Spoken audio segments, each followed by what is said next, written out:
Welcome to the Trying to Be Better podcast with Joel and Steve.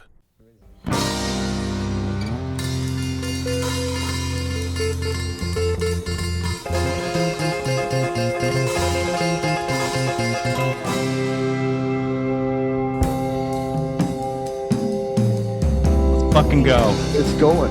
It's happening. It's all going. Oh, God. One more time. One more time. Here we are. Just you and me, Steve. Oh, baby. And, the internet. The infernets.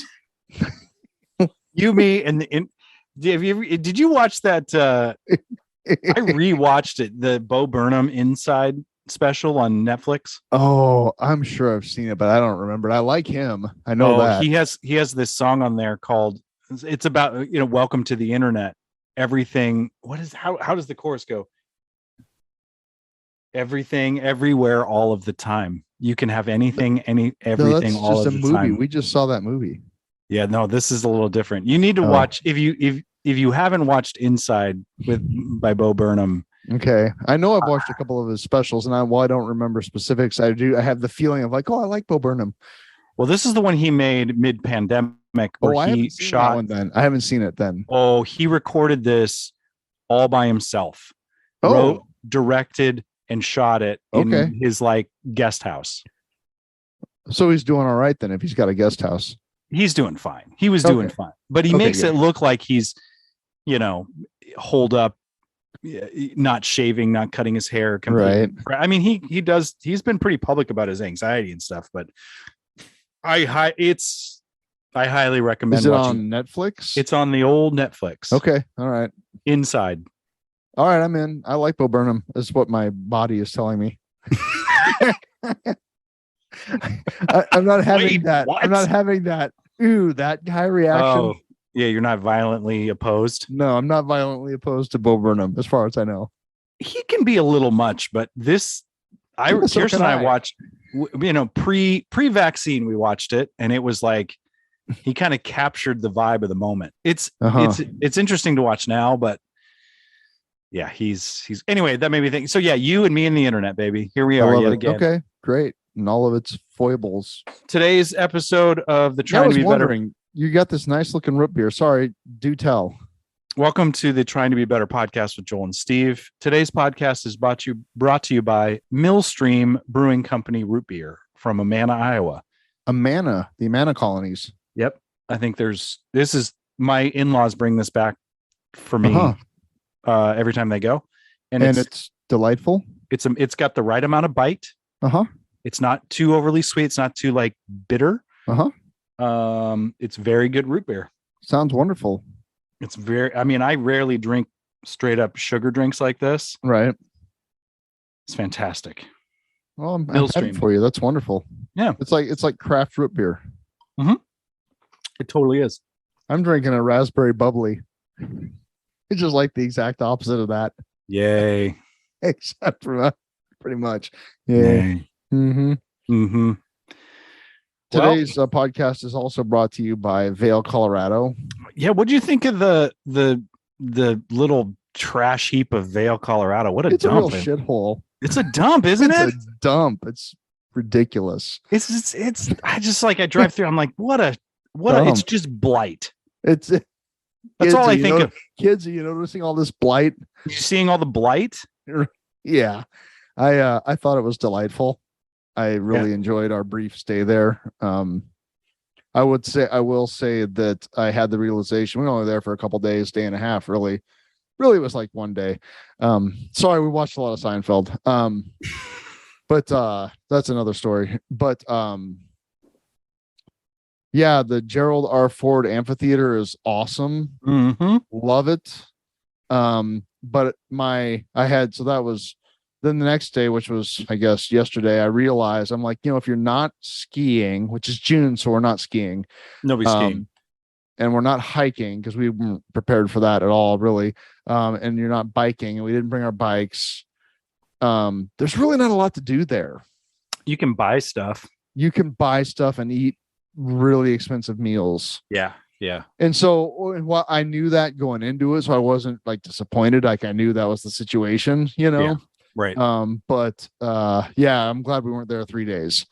Yeah, I feel like 3 days with no activities. Yeah, it would be a little like we got to drive to another town or do literally, we just got to go someplace. But I mean, whatever, it's fine. It was Vale's. It's beautiful. It was amazing. We drove through the, Eisenhower Tunnel, which was really cool just in and of itself, and it's the highest Vale, automotive Colorado, where the beer flows like wine.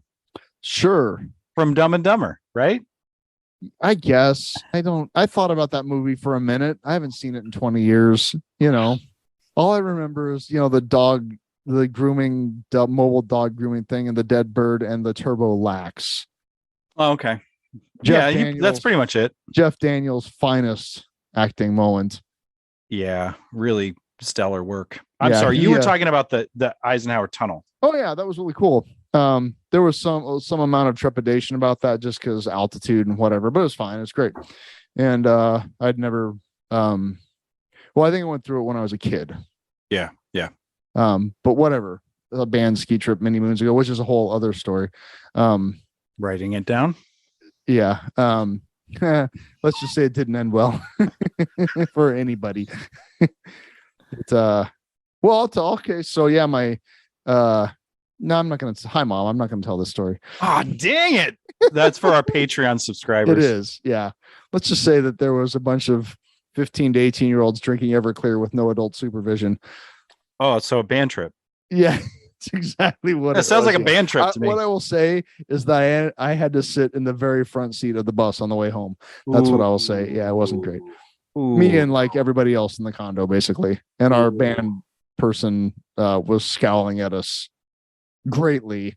That's a long 11-hour ride home, man. Exactly what it was. It was totally worth it. But anyway. Well, the drive, like once you get on the other side of the tunnel until Vale, it's beautiful. Like, I mean, even past we saw mountain goats with the horns and everything. The big horn. Big horn sheep. Yeah. Mm-hmm. Yeah. Saw the whole thing. Yeah, it was and the waterfalls and it was great. We even for the first time in my life, those runaway truck ramps. Yeah. We saw a truck in the ramp. Like we got passed by one of those giant wreckers. Right. I've always wanted to see that go down. I mean, I didn't want to see anybody get hurt, but to see it go, the actual action, but there was one getting rescued. And then when we got to the bottom of that grade, there was another semi there with its rear trailer brakes just on like smoke. So that was kind of exciting. That's amazing. I've kind of seen those. I'm kind of like a really kind of sick part of me always wanted to see one. Well, then we got to see a truck up there. Like it had just happened. It couldn't have been more than a half hour because the wrecker was just getting there. Wow. Yeah, it was pretty intense because it was hauling, like its load was these, from what I could tell, these giant steel beams. Mm-hmm. So it was just really heavy, Wow. Yeah, it was pretty intense. Yeah, then we saw, but I mean, the actual highlight and the reason for the trip was to see Michael Franti at the Gerald R. Ford Amphitheater. And that was it was amazing. He's so much fun. It's not just fun. I mean, he dug in deep, man. Yeah. Like I cried multiple times mm-hmm. during the show. It was awesome. Mm-hmm. My daughters were there and they just had a blast. And they like it. They're into the music. Yeah, they both danced and they threw up.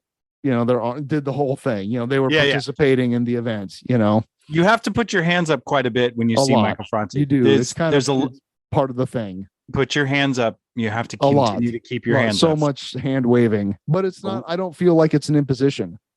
No, it's definitely. It's not. It doesn't feel like it's like a mandate. It's something that like, hey, if you want what we have, then you have to be willing to put your hands up every 5 seconds.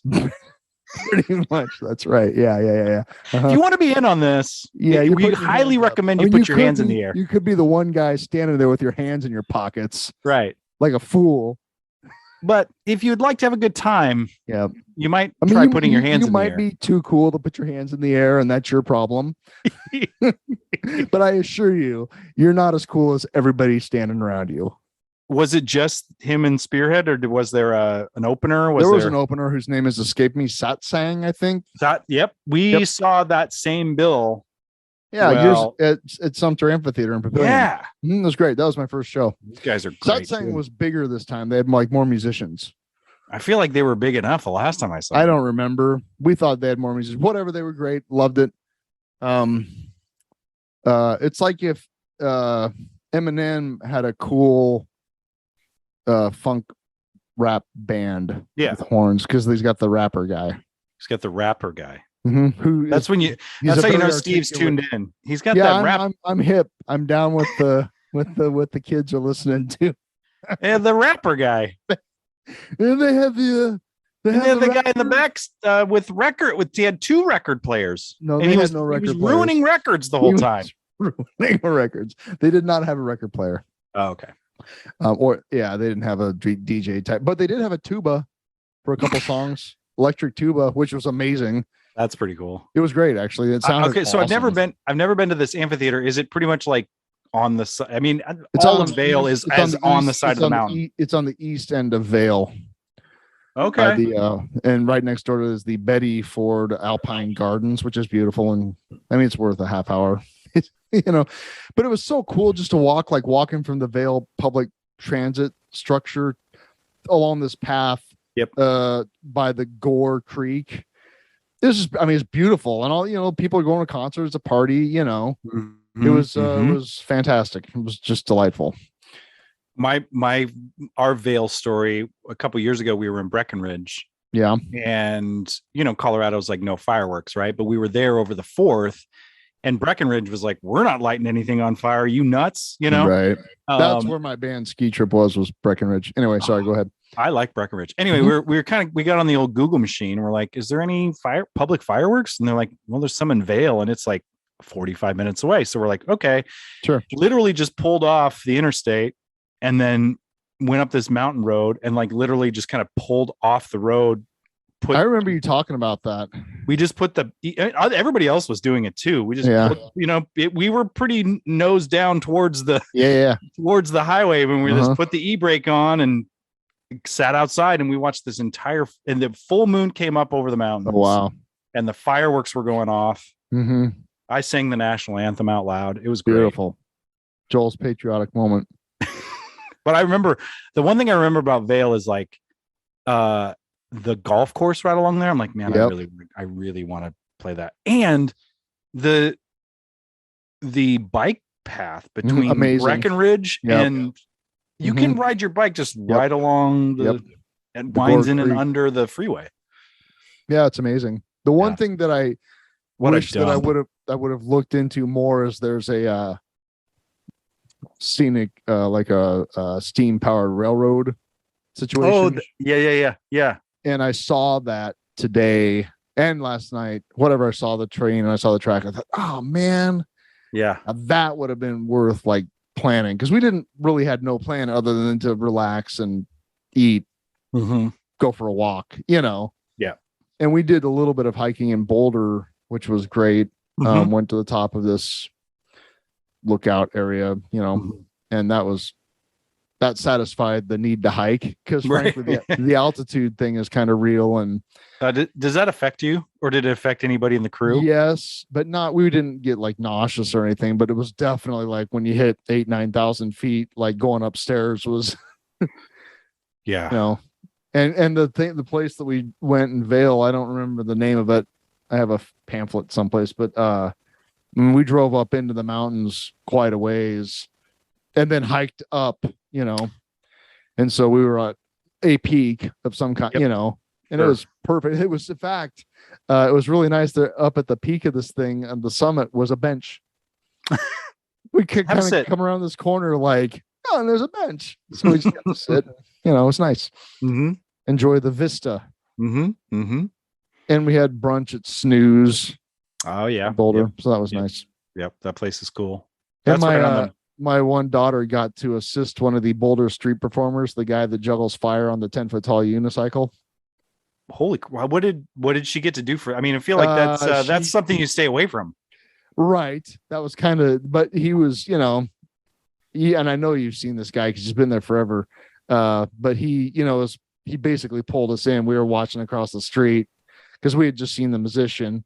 We're like, let's get out of there. Then Holly went into a store and so the girls understand. And he's like, he did the thing where he's actually like, will you please come across the street and help me look like I have an audience? Right. We're like, sure. Right. For you, buddy. Right. And so yeah, Francesca he climbed up on the ladder, which he was bouncing, and Francesca tossed him things to juggle. Oh my gosh. She did great. She nailed it. She got to choose what he would juggle? No. There were like 3 of the like bowling pin things. Yep. And he had her, like, once he got on the ladder, like toss them to him. Nice. Yeah, it was great. I got on video. Cool. It's awesome. It'll be memory of a lifetime. Yeah, for sure. Mm-hmm. For sure. And I bought a kite on Pearl Street. Nice. A kite? Yeah, a kite. Like a nylon reel, not like a bat eyes. Okay, good. $1.99 kite, but like a real kite. Go fly a kite. Pretty much, yeah. That's what I'm going to do, actually. Where are you going to fly this kite, Stephen? Wherever I want. Wherever the wind takes me, Joel. I set them up, you knock them down. That's right.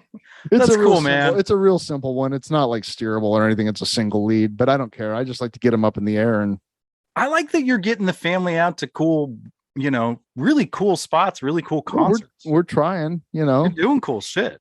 We're trying. Yeah, it was, I'm very relieved, I think is a good word, that like they enjoyed that situation. Yeah. It could have gone a lot of ways. You know what I'm saying? Could have been a real Griswold situation. It could have been. In fact, we almost watched Vacation last night to, just as the last night there. Yeah. But I'm like, there were some conversations that were going to come out of that I didn't feel like having. So we ended up settling on, we started watching Seinfeld. There you go.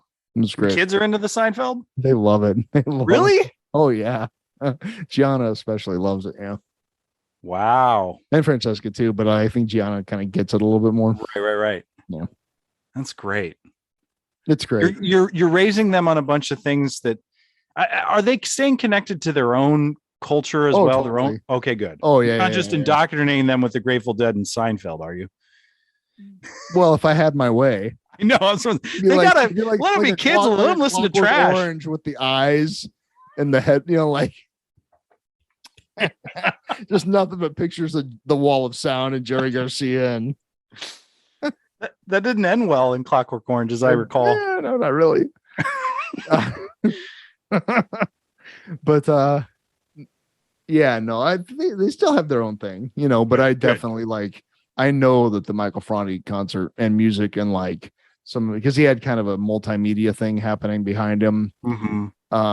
And I know some of that hit them like right in the feels. So yeah. He's a very socially conscious, but also really like fiercely positive. Yes. You know what I mean? Like It's not just like escapist positivity. Right, He's right. like fierce positivity.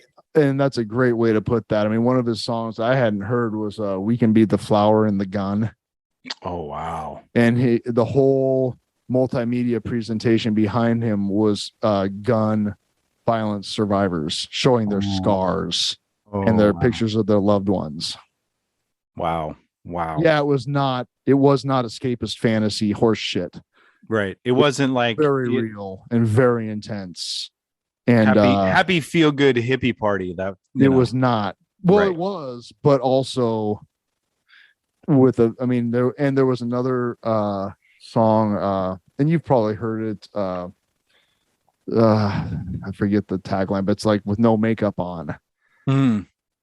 Like wake up with no makeup on, and you're beautiful that way. Yeah. And the multimedia presentation behind it was not anti-makeup, but like showing what. Like people would write like ugly across their forehead, and it was like wiping that off, and too fat and wiping that off. And wow, yeah. I mean, it was really. I mean, I don't wear makeup, and it hit me, Right? Yeah. Well, body positivity and all of that, like that was kind of yourself. Yeah, radical self-acceptance. And that's important for all of us, but for like teenage girls, probably. Really, I mean, that got their attention. You know what I'm saying? Right. And I don't mean this negatively at all, but that doesn't happen at Elton John concerts. It doesn't. You know what I'm saying? We got the Candle in the Wind, and that's nice and all, but this hits it hits differently. It hits different. Very pointed, Yeah. And really, and then, it's back to partying, Mm-hmm. It's great. Yeah. I mean, he also sings the song, my favorite wine is tequila. Right. So, Yeah. Yeah. He's such a good time, man. Yeah. And it is very, it's not like a junk food kind of positive experience. Yeah. There you go. It's not saccharine sweet. Yeah. It's not saccharine sweet. It's delicious fruit. It's delicious fruit that feeds you. Yeah. Mm-hmm. Yeah. It was really great. I know that, I will carry it with me and the girls will carry it with them. And, they both wanted to get sweatshirts after the thing, it's like, yeah, they're gonna turn their friends on to Michael Franti, maybe. Hopefully. Well, that was hopefully one of the last songs he played was like my friends meet your friends meet their friends. Yes, I know. And then it just goes from there, and I think they were both like, oh yeah, because especially like high school and yeah. Mm-hmm. So anyway, yeah, it was there's an old Spearhead song before he went with Michael Franti in Spearhead, when they were just Spearhead back in the 90s. Did he play a song called Love Is the Shit? Mm-mm. God damn it. I've seen him 3 times now, and I would love for him to pull that song out. I just don't think that's his vibe anymore. That was kind of more, mid to late 90s hip hop vibe, but I didn't know that he did that. I don't really know I'm not a Franti scholar by any stretch. I've seen him a couple times now. I'm not either, but I remember that song in the 90s because I remember Spearhead, and I was like, oh wow, these guys are pretty far out. And then I didn't hear from them at all until I was, a grown ass adult when he went around as Michael Franti. Right. But when they were Spearhead, they had they were kind of on some of and they played it on the alternative stations. I remember seeing the video in the 90s, and that song is really fucking great. Love Is the Shit. Love is the shit. I'm really excited to hear. I've got a concert coming up this weekend, and I'm really interested. I'm really interested. Yeah, what kind of socially conscious stuff they're going to say? But it's a little band from the late '80s, early '90s. New Kids on the Block. I don't know if you ever heard of them. I did my best to avoid them back in the day. I had other things going on. I may have even possibly cast a sideways glance in their general direction if I paid attention at all. Well, okay, so like I remember, so you're gonna see the 80s jam with like the Rick Roll Salt and guy. Peppa. Yeah. Oh, see, now that I would like to see. Salt and Peppa is going to be there, and that's why I got the tickets for Kirsten's birthday, because Salt and Peppa. Oh, nice. That's her jam. She can sing all the lyrics to most Salt and Peppa songs. Good. But Push It Real Good. And Shoop, she knows that whole song. Mm-hmm. She's gonna have so much fun at that. Hell, you're gonna have so much fun. I would have fun at that. It's gonna be a blast. It's gonna be how could it not be? Yeah, it's kind of like straight up Cheese City, and I'm just gonna lap it up. It's like a fondue party. They have to be on that train as well. Oh, dude. If you don't embrace the cheese, then yeah, you can't take yourself that seriously when you're doing that. Not at this point, nope. And if you, if it's like it's having their cake and eating it too. Mm-hmm. Put together the 80s grab bag gig. Oh, and they're grabbing the bag because because when I decided to do that for a birthday, I was like, should I spring for the insanely expensive tickets? Did you do it? I didn't. We got pretty decent close seats on the lower bowl. Yeah, you know what I mean? So we got nothing in front of us. But as somebody that's now 50 years old, I love the first couple rows of the lower bowl because it's close enough, but you don't have to deal with all the idiot shit on the floor. Exactly. Those were my seats for Pearl Jam in Vegas. They got canceled. I'm sorry. Yeah, I still haven't. You had the old fogey seat. But the expensive old fogey. Oh yeah, well those two things kind of go together. Have I done my Guns N' Roses rant on this show? I know I've heard the Guns N' Roses rant, but I don't know that I don't remember if you. It's worth some hard. Stuff is worth repeating. What's wrong? You didn't have a good time at the Guns N' Roses concert, Steve? I swear to God, man. Okay, what was let's just clarify a couple things. One, I was a senior in high school when Appetite Destruction broke. Okay. And then Use Your Illusion and all that. I mean, Guns N' Roses were huge. And I had Appetite for Destruction before it broke. Right. Ooh, so I'm cool like that. Sure. So I'd seen a video and I just thought they sounded cool. And I really dug the sound, like I was back in the day. I kind of lost interest because like Appetite came out, thought it was the shit. And then I started getting into the Dead. And then when I was like, okay, that's Axl Rose's nut job, whatever, I'm out, I like some of the songs, but I was not waving a Guns N' Roses flag wherever I want. You know what I'm saying? Yeah.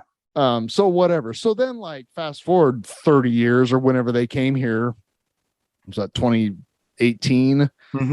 Whatever. We went and saw, because your wife is still a big fan. Well, yeah, she's a hair metal chick. And more power to her, you know what I'm saying? But so anyway, we went and saw Slash with his side project at Stir Cove that same year. Yeah. It was like $50 and it was awesome. Yeah. It was one of the best just rock shows I've ever seen. He just slayed for 2.5 hours. Did the Slash thing with the top hat. The band was great. Their singer, Miles Kennedy, was great. And I'm not a heavy metal frontman fan, generally speaking. You know what I'm saying? That shocks me, Steve. I know, weird, huh? But he was great. He did the job. He wasn't, he just did the job. It was great. And fucking job, front man. But he wasn't like, check, this is about me, because it was about Slash. It was Slash's name on the billboard. You know what I'm saying? He was just totally whatever. I had a great time at that show. It was awesome. Right. Yeah. And I mean that. Like Slash just killed. He was everything that he should have been and then some. And then he was sticking around after the show, throwing out guitar picks and high five and stuff. The guy's an international heavy metal rock and roll superstar. He could have just gotten on the bus and left, but he was out hanging out, saying hi, really cool stuff. Right. It was great. Big fan. So then it's announced the Guns N' Roses are coming to the arena here in Lincoln. Right. Well, it's Holly's birthday. And so we spend, I can't even say it, an insanely god-awful amount of money on pretty decent floor seats for that show at the pre-sale, which turns out is a total fucking scam. Don't ever buy pre-sale tickets. So that's another conversation. It was hundreds of dollars, right? Hundreds. Yeah. Hundreds, multiple hundreds of dollars for, oh my God. So anyway, I'm like, whatever. I really don't give a shit. It's her birthday. I don't, you know what I'm saying? It's like, whatever. It's fine. So, and Henry Rollins kind of talks about this too, seeing Van Halen later, where it's like, so we get there and, first of all, there's a guy, I swear to God, there's a guy it's like maybe half full an hour before showtime. You know what I'm saying? Yeah. And I'm like, this is weird. And the band Blackberry Smoke opened up. They were fine. It was generic Southern. You say that name and I know exactly what they sound like, and I've never heard them. And that's exactly what they sounded like. I'm not kidding. I'm like, it was exactly. It was like, that shitty blackberry incense that you smelled. You get at Euphoria in '98. Yeah. Nothing against Euphoria, but I mean, we love Euphoria. Today's episode is brought to you by the water pipes at Euphoria. It was not. It's not, and the dresses, but it was seriously and the hacky sacks. But it God damn it! I'm trying to make a point here, Joel. Blackberry Smoke. Right? So it was fine, generic Southern stoner rock.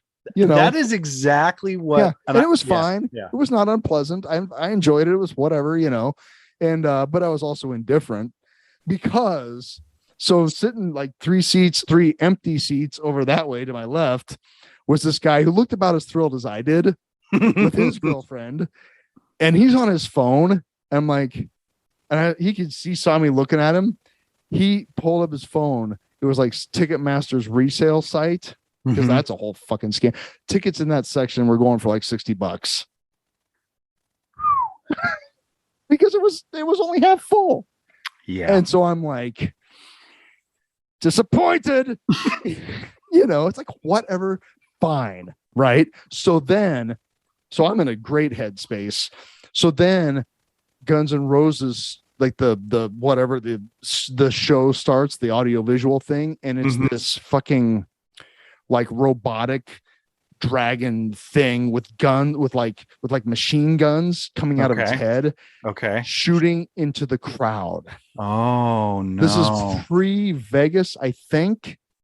But and then it was a little questionable from a taste and tone place. Yeah. And then there was a technical issue where that was just looping for like 10 minutes at concert volume. Oh no. And that was not great. And this was not like, Axl Rose from back in the day where he'd make everybody wait for 2 hours before he'd come out because he was having a breakdown or whatever. Sure. This was like a technical glitch. Oh no. And it was so like, oh my God, this is like the worst. It's just horrible, like on every conceivable level. And very Spinal Tap going on. Worse, because Spinal Tap was funny. Yeah. Right? This was not funny. This was a goddamn travesty. Yeah, you just traumatize your entire audience. But it wasn't, it was just so, it wasn't even traumatizing. It was just stupid.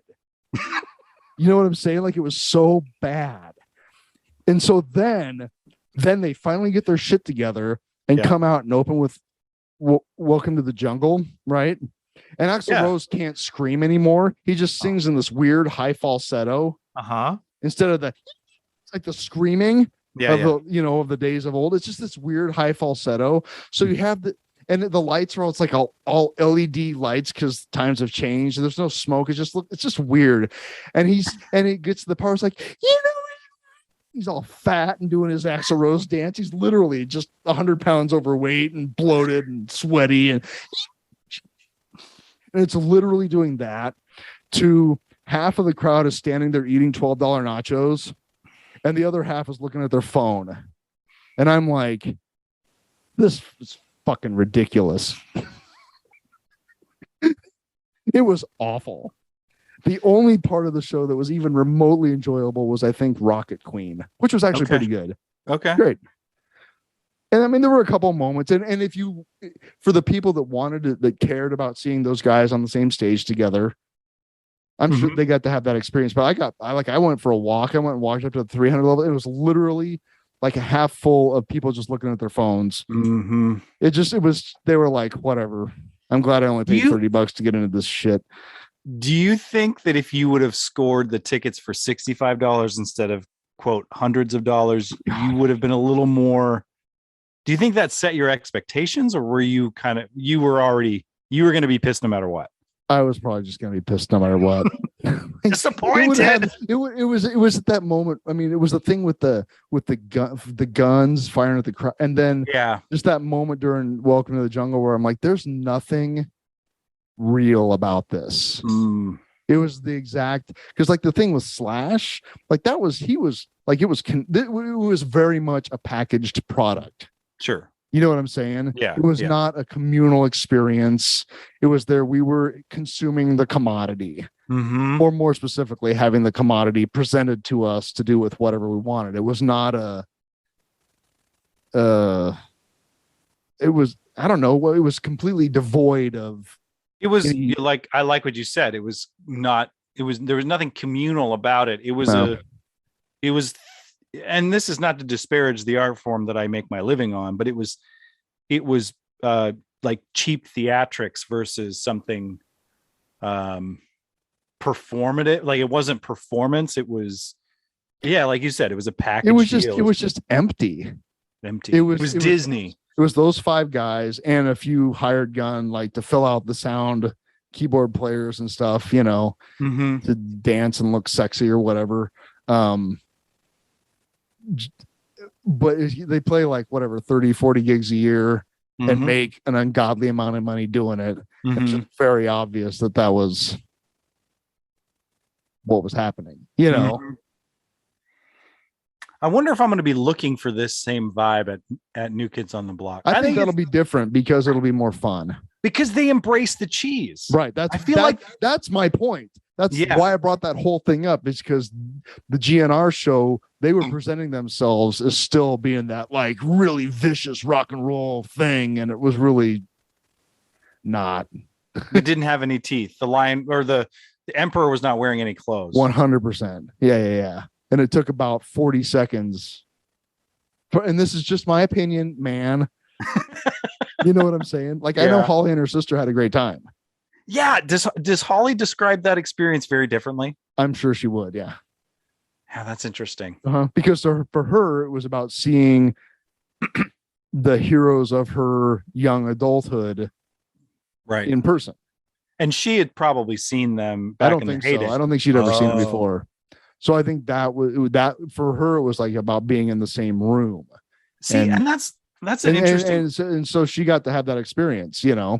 That's an interesting point, though, because, you know, my favorite band, Pearl Jam, is not that much younger than, because I'm pretty sure I think Use Your Illusion came out in 91, so it's at the same time as Pearl Jam's first record came out. So it's their, you know, GNR is probably like functionally 4 or 5 years older, so not that far apart. But the Pearl Jam, but that's the difference. Gracefully a little bit. Pearl Jam is still creating new music. It's not an oldies road show.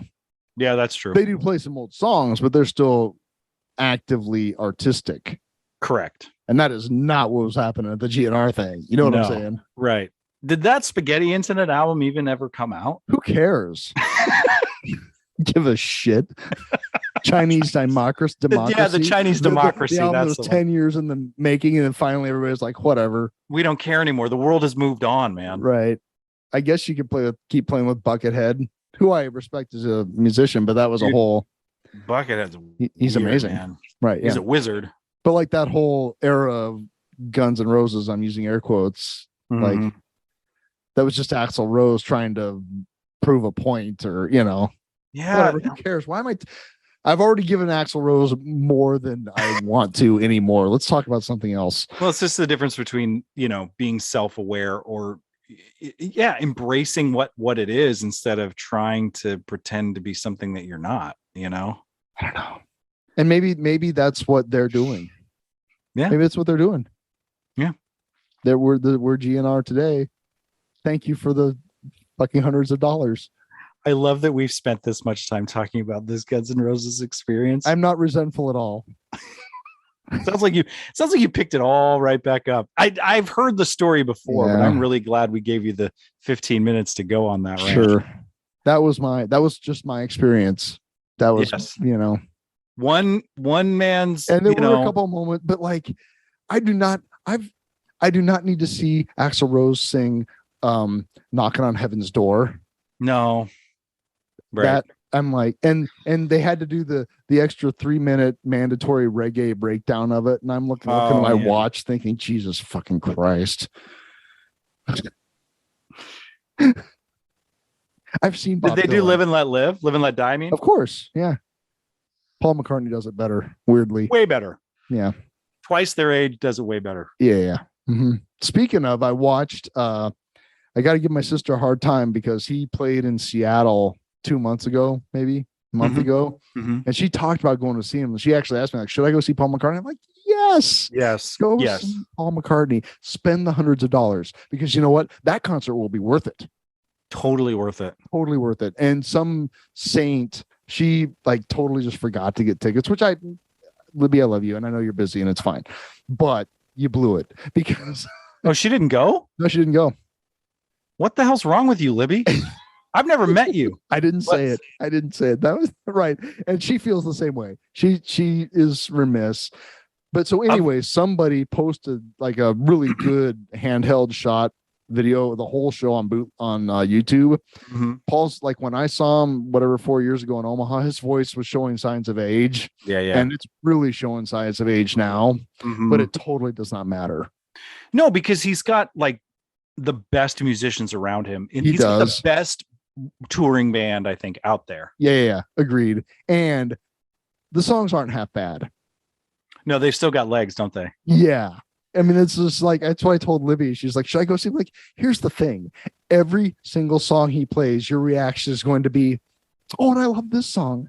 I forgot about this and I love it. And oh my God, that one. And yeah, that's like every, he played like one kind of B-list deep track when I saw him. I was like, well, whatever, that was fine. Mm-hmm. But every other song was like, oh my God, I forgot about that. How much I love that. I had a kind of an amazing experience when I saw Paul McCartney. One, getting to hear "Hey Jude," in the same room with a fucking Beatle with Paul McCartney. Yeah. Like, and mind blowing. He is 100% trading on that, and that's totally fine. And not a dry eye in the room. Nope. But the other thing too is that in the mid 90s, one of his solo records, Flaming Pie, I got really into as a high school student. Oh, wow. Okay. Like I went and bought the CD. I'm like, Paul McCartney, I like the Beatles. I'm going to listen to his solo album. Mm-hmm.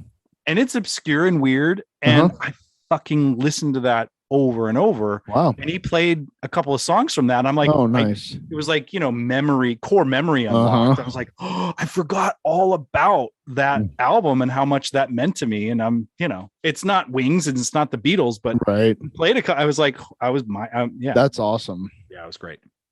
Yeah, you really fucked up, Libby. Seriously. Yeah. Speaking of Seattle, I know I'm going to see, we're going to Seattle next month. Oh, we're that's doing so this. awesome. It's happening. That's great, man. Yeah. You've never been there, have you? I've never been there. I found that I can get a tour and it's a total money grab, but I don't give a shit. You can pay, $50 for a private tour of the London Bridge Studios in Seattle. And that is the studio where Pearl Jam recorded their first album. Well, that's money well spent.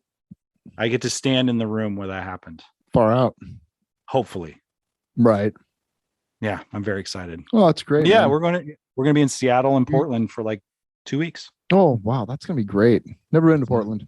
I hear it's kind of weird. I hear it's weird. I hear it's not as like on the up and up as you may think. I hear it's pretty gnarly. It can be pretty gritty, but, that's an expensive place to travel to in the United States. We are finding that out. Like Airbnbs are a good 50% more expensive than anywhere else. And flying there is one, but it'll be worth it. You can't, what is the lyric from the Wookie Foot song? Never seen a hearse with a trailer hitch. Wow. Yeah. That's a deep reference. Wookie Foot. I didn't know you were down with the Wookie Foot. Well, Kirsten is. And when I was getting all balled up about how much money we were spending on a rental car, she's like, you can't. What did she say? She's like, remember that song lyric, Joel? You've never seen a hearse for the Wookie Foot reference. Yeah, have you never seen a hearse with a trailer hitch? That's a great line. It really is. Now I'm not as balled up about the Guns N' Roses. Yeah, because that hundreds of dollars is worth seeing you get worked up every time you tell the story. To me, every penny is worth it. Okay, fine. Oh God. Especially part about the guy, you and this other guy having this moment with the phone. Like, can you fucking swear to believe God, this shit? It was one of the funniest things because he like his head's in his hand. And he's looking at his phone, and we make eye contact, and he just lifted up his phone and showed it to me, and I'm like, God, and he went right. Well, and then from that moment on, I've noticed. Well, this last round of like Pearl Jam tickets, I mean, they have to fuck with Ticketmaster. They'd rather not, obviously, but right. They do this. Ticketmaster does this thing with the premium seating. It's basically they know what the market is, so they raise the prices. And if you're dumb enough to pay it, then you can pay it. It's like I read an essay about the pre-sale thing about how don't ever do it. And of course, this is right after I just bought some pre-sale tickets. Sure. But it's just a way for Ticketmaster basically to judge market demand. Right. And then if it's big market demand, then they have a platinum ticket, which is essentially, we know this is a hot ticket and we know that it's going to be that you want to pay this. And then we know there are people out here that will. So sorry. So we just raised it by $100. Exactly. Have a nice day. Right. Do you want to see your favorite band do the things before they die or not? Right. How bad do you want? How big of a fan are you, Joel? Yes. Well, I was, the verified fan, fucking fan club, right? Nerd. Yeah. Right. So, well, do we want to stop there? Or do we want to get into all the shootings? Oh God. I don't want to get into the shootings, man. All right, we'll save the shootings because, frankly, nobody cares. Yeah, nobody does care. Nobody cares. Nobody cares. Fine. I saw a deal. I swear to God. Now there's a company marketing. I swear to God. There's a company, and I'm not kidding you. Here's the headline. Taser-equipped drones could prevent school shootings, firm claims. That's where we're at. You know what? You heard it here, folks. Joel and Steve on the Trying to Be Better with Joel and Steve podcast, we're started a little side hustle. It's called Thoughts and Prayers Inc. If you think that if you really do believe that your thoughts and prayers are going to prevent school shootings, but you don't have time in the day to think and pray as much as you'd like, we'll do it for you. Pay us $100 an hour and we will think and pray for you so that you can have $100 an hour. That's the premium package. Sure. We will think as much as I think about myself. I will turn my self thoughts into thinking about school shootings and preventing them. I think we should, there's like the $19.95 a month basic package. Yeah. Which is kind of in passing, we'll offer up some thoughts and prayers for you. If you want a monthly subscription, it's $39.99. If you want like week by week, it's what $19.99. But if you want just, and if you're like, you know what, like a one really like, we'll dedicate like 2 or 3 minutes. Yeah. Hell, I'll get on my knees. I will too. And I will with as much sincerity as I can muster, pray and offer thoughts up.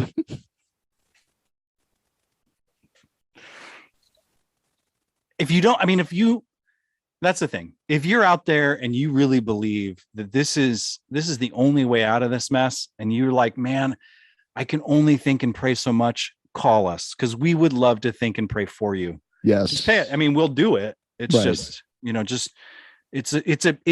let's face it, nothing comes for free. Nothing comes for free, and you can't take it with you when you die. You can't, no hearses with trailer hitches. There's no hearse with a trailer hitch. And if you've listened to us at all, you know that we're very in tune spiritually. Totally. With the vibrations of the planet. And so you need to know that if you opt for the deluxe prayer package, he's crying. He's so worked up by it. It's the Jimmy Swaggart Waterworks over here, everybody. And this is how you know you're getting the real. You're getting the real stuff. I'm so moved. I'm thinking and praying right now. Just think if you hired our services, just how many thoughts and prayers would be attributed to you, and we'll give you a certificate of authenticity. And we'll give you and the t-shirt and the mug, so that you know that you didn't just think and pray by yourself. Right. You had a whole team. You have a prayer team. Yeah. So lock it in now, folks. Because frankly, demand for this is going to go up. I mean, that's where we're at. No shortage of shootings. No. To think and pray about. And we're here to help. You want to lock in these rates. We're here to help. We're here to think and pray and think. And think about praying and pray about thinking. Don't wait. Act now. Act now. That's all I want to say about the shootings, man. Because they ain't going anywhere. We might as well capitalize. We're in late stage capitalism anyway. What's more American than profiting off of the death and misery of others? Act now, folks. Act now. Or don't. We'll do it for you. Don't forget to tack on the bombs bursting in air package, where we will fire our thoughts and prayers on the 4th of July out of Roman candles and all the fireworks we have. We'll write down our thoughts and prayers on pieces of paper and put them in those lanterns, those lanterns. So make sure that you get the bombs bursting in air add-on. $150, and we'll pay for the fireworks, but that's all included. Yeah, we'll take really bad cell phone videos of the fireworks. So at least if you're going to watch bad cell phone videos of fireworks, you know that those are your thoughts and prayers burning in the sky. You can tell it. You can show the family. You could show them. Yeah, you could have a whole slideshow at church.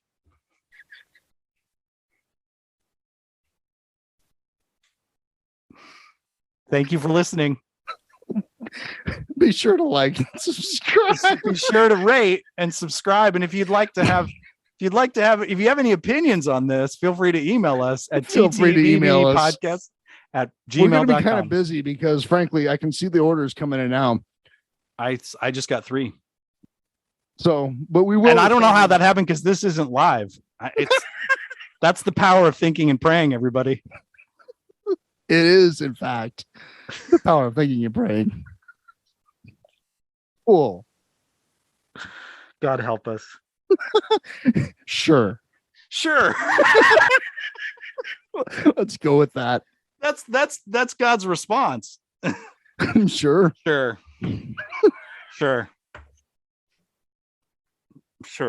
Oh my gosh. Well, it's nice to see you. Yeah, I love you, dude. Love you too. Have a good summer. Wait to start spending that thought and prayer money. Act now. While supplies last.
Don't forget, toot your hooter.